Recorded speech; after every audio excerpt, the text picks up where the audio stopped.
Relax now. Let your shoulders release. Feel each inhale softening your chest, and each exhale letting go, drifting you closer to calm. A quiet monk hour lantern keeper prepares for the evening ritual. You can almost sense the faint scent of candle-warm beeswax mixing with clean sea air. Hear the hush of waves far below, muffled by heavy stone walls. Pause. Pause.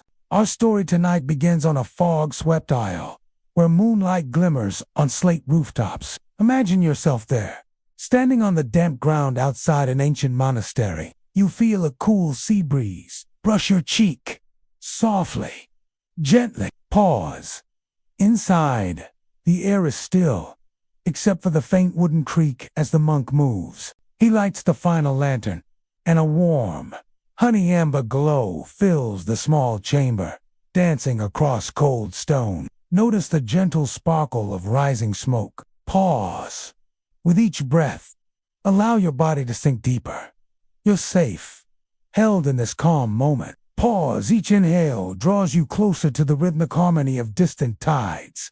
Each exhale releases tension. Deeper still. Pause. Feel the soft moss under your feet as you walk inside the tower. Each detail draws you in. The glow, the whisper of flame, a heart-soft melody that seems to hum as the lantern ignites. As the flame settles, you drift even deeper into a soft chant in an ancient tongue flows almost beneath your hearing, inviting every part of you to relax further. Now that your body is soft and your thoughts have slowed, let your imagination drift with me as the flame flickers in that lantern tower, high on the lonely island of Lindisfarne. Our story tonight set sail in the 8th century, in a time when the North Sea winds curled like ribbons through monastery walls, when each page of scripture was a sacred treasure, kissed by light and shaped by hand. When time moves slower, like waves lapping against weathered stone, inside, a single flame wavers, fed by sweet tallow. Its scent is faint, like roasted almonds and wild herbs from the monastery garden. The lantern keeper's name is Brother Aiden. His sandals tap lightly on the flagstone as he climbs the spiral staircase inside the tower. He stands there a moment, eyes half closed, breathing the salted air, listening to the hush of tide against cliff, and stars blink gently, one by one. Let your feet feel the cool smoothness of steps worn by centuries of monks before him. Let your breath match his slow, steady rhythm, watching each step a little echo, as if the stone itself remembers his pace. He carries a small iron lantern wrought by hand, with curling ivy etched into its base. The flame is gentle, barely a flicker, but enough. Then the quiet scratch of ink meeting vellum, not hurried, not sharp, just the patient sound of a letter being born. Stroke by slow stroke, the fire in the hearth nearby crackles now and then. As the log shifts, a gold-crested wren, a shy fox peeking from ivy, a dragon no larger than a fingertip. The scent of dried herbs hangs in the air, rosemary, chamomile, and a trace of elk. Outside, the sky is soft charcoal. Brother Aiden reaches the top of the tower. The wind greets him like an old friend, brushing through his linen robes. He imagines the monks who will one day turn these pages, their fingers trailing lightly across each word. He sets the lantern down in a tall alcove, where its glow can be seen by the scriptorium far below. Now, dear listener, come with me. Step softly behind Brother Aiden as he descends again, his hand brushing the stone wall for balance. Below the tower is a warm chamber, lined with shelves of calfskin scrolls and bound volumes, some with gilded covers that shimmer in the lantern light. This is the scriptorium. Aiden enters quietly.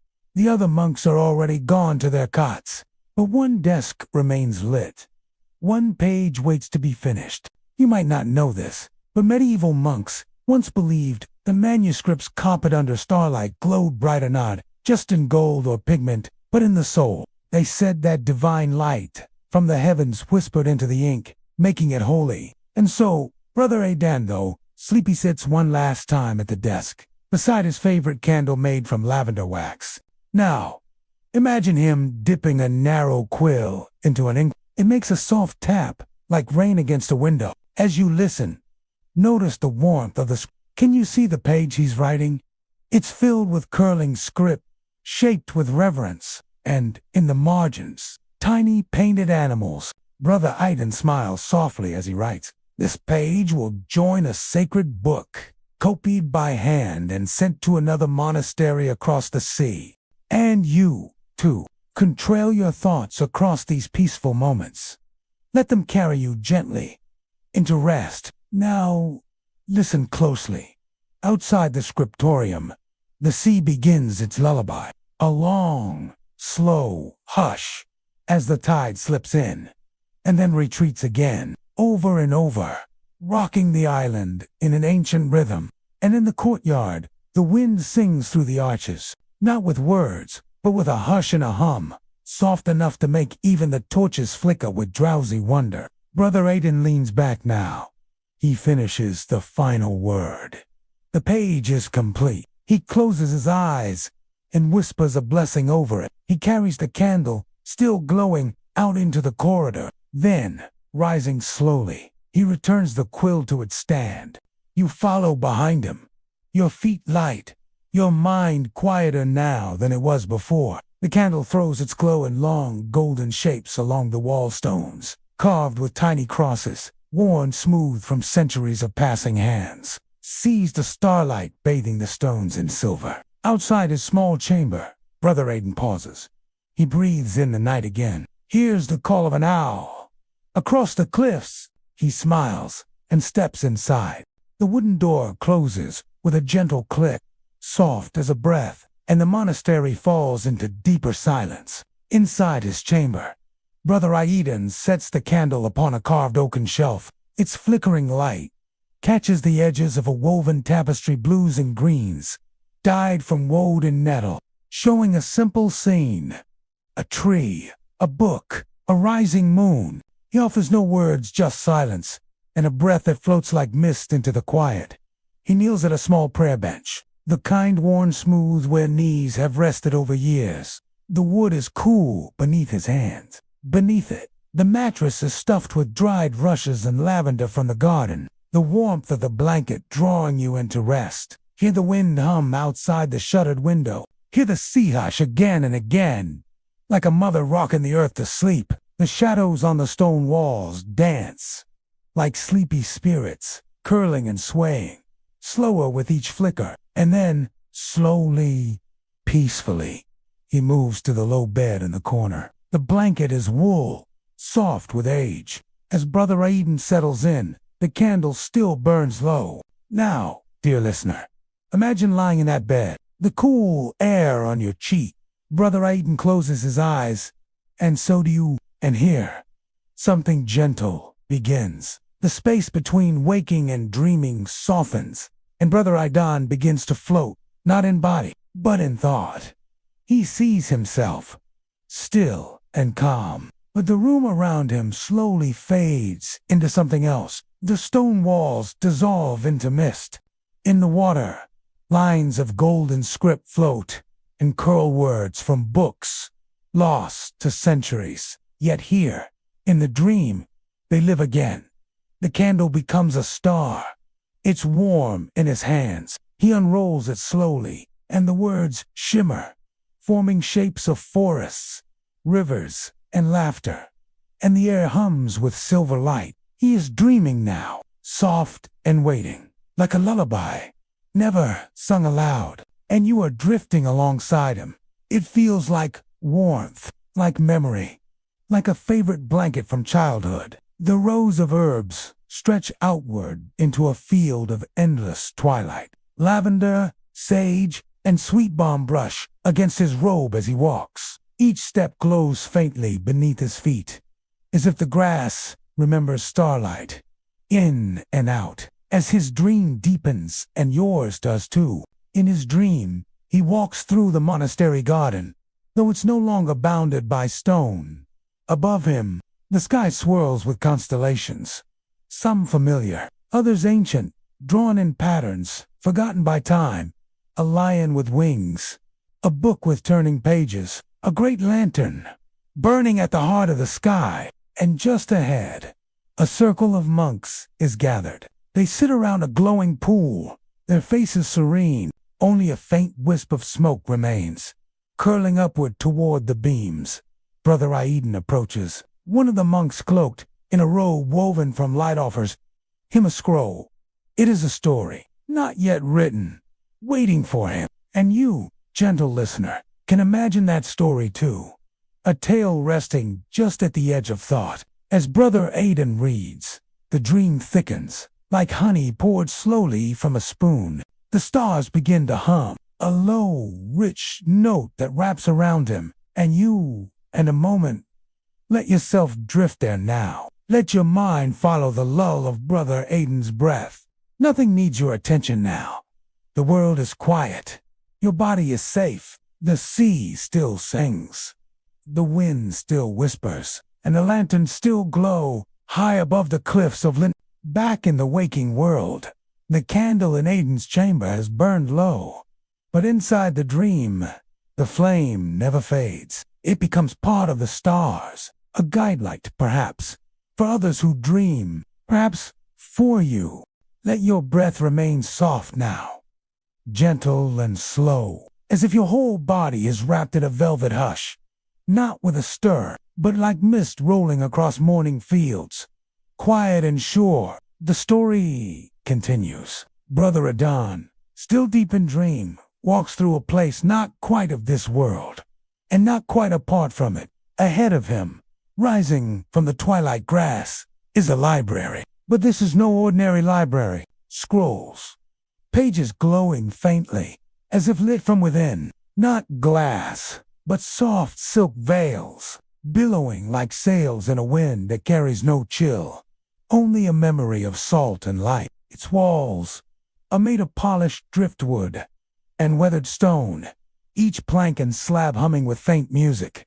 The windows are open, and within the library, the shelves stretch impossibly high. Others are made of pressed petals and mist, or feather-like vellum inked with starlight. They bend in slow spirals, like the shells of ancient sea creatures, and each shelf holds books. Brother Aiden steps through the threshold. The sound of his sandals on the floor is a soft whisper, like hands turning linen. All around him, the books seem to breathe, twitching its tail. The vines that curled along the border have bloomed into soft blue bells.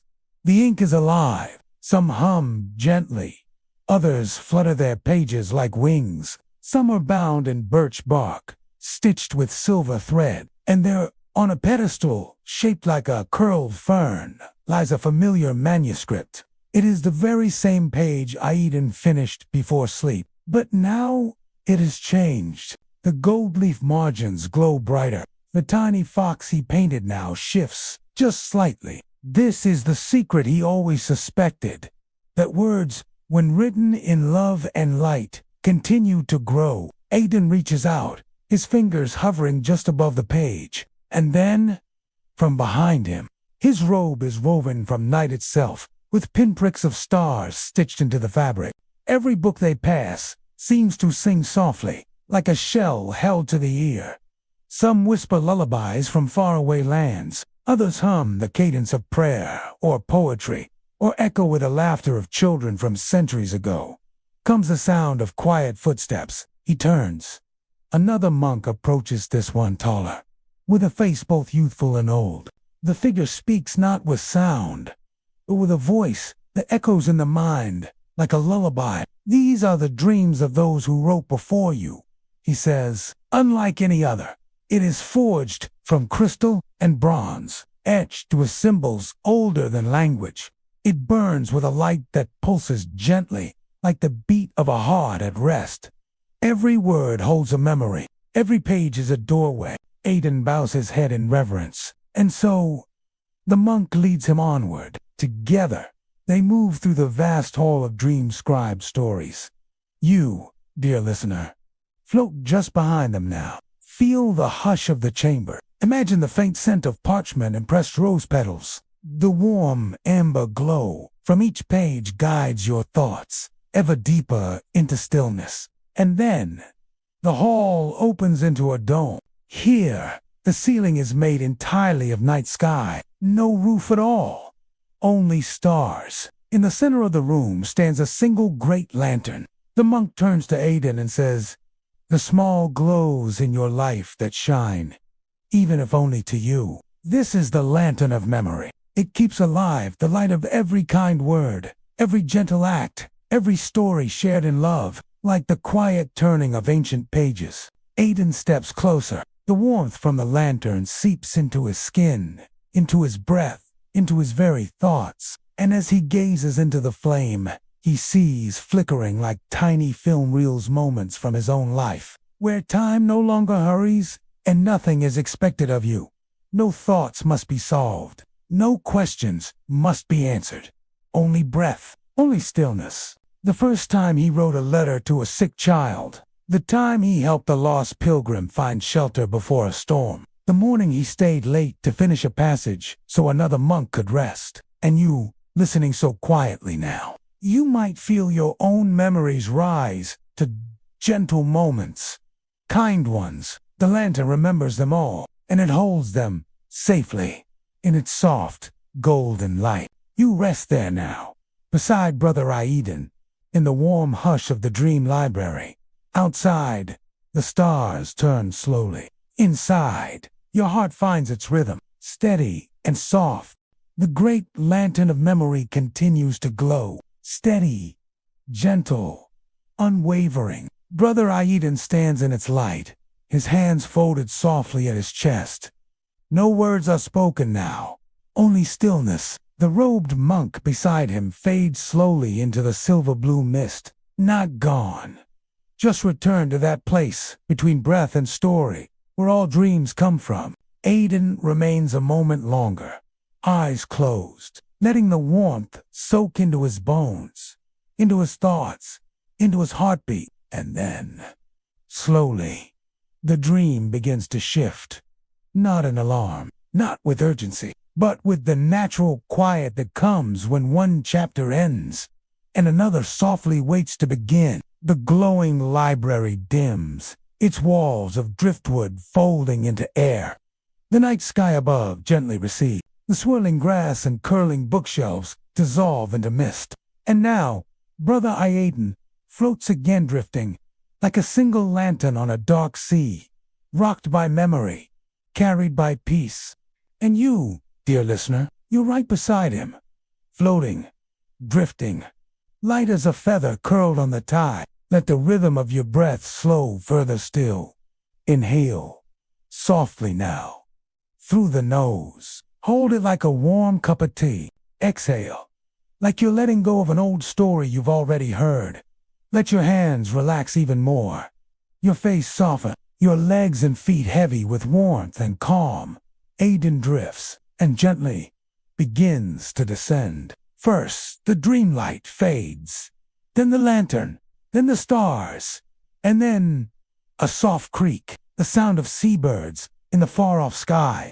He is waking, not sharply, not suddenly, but like a leaf brushing the surface of still water. His eyes open, the candle in his room has burned to its last inch. A final curl of smoke slips toward the ceiling beam. The scent is sweet, familiar, and calming. The stone walls greet him. The tapestry still hangs. The morning light slips under the wooden shutter in a single golden line. Brother Aidan rises, slowly, quietly, as if still wrapped in the silk of sleep. And you, dear one, though you hear this, you do not need to rise. You are the listener. You are the dreamer. You stay in the warmth of your own breath, your own softness, your own quiet mind. Let the story continue around you, like a fire crackling while you rest, like gentle voices downstairs, like lullabies. Brother Aidan folds the wool blanket over the cot. He opens the wooden shutter, just a crack. Outside, the cliffs are washed with pink light. The sea glimmers. The sky is soft as morning milk. And just as he turns, something small catches his eye. On the desk where he left a finished manuscript, a single blue bell lies beside the scroll. Not pressed, not painted. Real. Fresh. Still dewy with starlight. He smiles not with surprise, but recognition. Because dreams leave small traces always. Just as kindness does. Just as light does. He takes the bluebell and tucks it between the pages of a worn prayer book. Then, the bell tower begins to toll. Once, twice, softly, calling the day to begin. And yet, for you, it does not need to. For you, the bell is only part of the dream's final verse. You're wrapped now in warmth, stillness, story, the kind of story that doesn't end, but fades into deeper peace, into softer breath, into the restful dark behind closed eyes. Let your body remain just where it is, heavier now, safe, or a whisper of wind from a dream just past, warm. You may even hear the faint sound of Brother Aidan's sandals in the hall, or the flutter of a page turning far away. But all of this is soft. All of this can wait, is all that matters now. The lantern is still burning, and your breath, now. Dear one, let your breath become even softer. Each inhale draws in quiet. Each exhale lets go of the day, of the noise, of the weight you've carried. Your limbs are relaxed, heavy with calm, as if made of candle-warmed wax, gently melting into the bed, or the chair, or the earth beneath you. Let yourself drift as the story draws to its final, quiet glow. Back on the holy isle of Lindisfarne, Brother Aidan steps into the cloister garden. The morning is hushed. The stones still hold the chill of night, but the sun has begun to rise slowly, like a golden blessing poured over the edge of the world. He walks with purpose, but not haste. As always, he begins his day with the lanterns. They are no longer needed for light, but tradition holds that every dawn they should be checked, thanked, and trimmed. Aidan moves from one to the next, in rhythm, each wick gently pinched, each glass pain-wiped clear, each flame given a wordless bow of gratitude. For centuries, monks like him believed that flame was not just fire but spirit, a quiet bridge between the earthly and the divine, a way for prayers to rise with the smoke. And maybe, just maybe, the flicker of those flames carried dreams. To yours, his all woven in the hush between candlelight and the final lantern rests at the foot of a tree in the courtyard of gnarled old ash, whose roots twist around the chapel stones. As Aidan approaches, the wind rises slightly. Just a hush, just enough to stir the leaves, and there, for just a moment, he sees something, not with his eyes, but with that deep, gentle knowing that lingers after a dream. The dream library, the star-woven monk, the glowing pages, still with him, still within him. Aidan kneels by the lantern and relights it, not because he must, but because some lights are never meant to go out. The flame rises, warm, sure, gold. He closes his eyes, and in the stillness, for a moment, he feels your presence. You, the listener. You, the dreamer. You, the traveler who followed him through words, wind, and woven night. And though he says nothing aloud, his thoughts whisper a blessing to you, soft as sea mist. May your rest be deep. May your dreams be lit by kindness. And may the stories you carry glow, always, with peace. Then the bell rings once more, and the world continues. The monks rise. The sun lifts higher. The lanterns flicker like tiny, faithful hearts across the stone walls. But you stay here. In this breath, in this warmth, in this final hush. There is nothing more you need to do. No more places to go. No more thoughts to chase. Only this quiet, only this comfort. Let yourself drift now, as if carried by a tide too gentle to feel. The story has ended, but its glow remains, like the last ember in a hearth, like a lantern in the mind. If thoughts come, let 'em pass like gulls across a morning sky brief. And already fading, let your breath lull you, gently, deeper, into sleep, safe, held home. And from the cliffs of Lindisfarne, the Lantern Keeper bows one final time, then disappears into the light.